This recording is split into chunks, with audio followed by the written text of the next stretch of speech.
पुणे जिल्ह्यातील 12 ज्योतिर्लिंगांपैकी एक असलेल्या श्री क्षेत्र भीमाशंकर इथे आजपासून सर्वसामान्य भाविकांसाठी दर्शन व्यवस्था पुन्हा सुरू करण्यात आली आहे।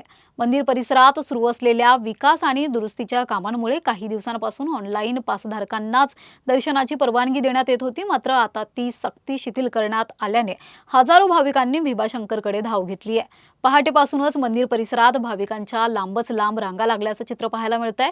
धुक्याने वेढलेल्या वातावरणात राज्याच्या विविध भागांतून भाविकांची वाहने भीमाशंकरकडे दाखल होत आहेत।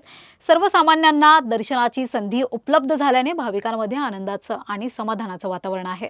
दरम्यान मंदिर परिसरात सुरू असलेल्या कामांमुळे सध्या सकाळी 7 ते 11 या 4 तासांच्या कालावधीतच दर्शनाची व्यवस्था करण्यात आली आहे।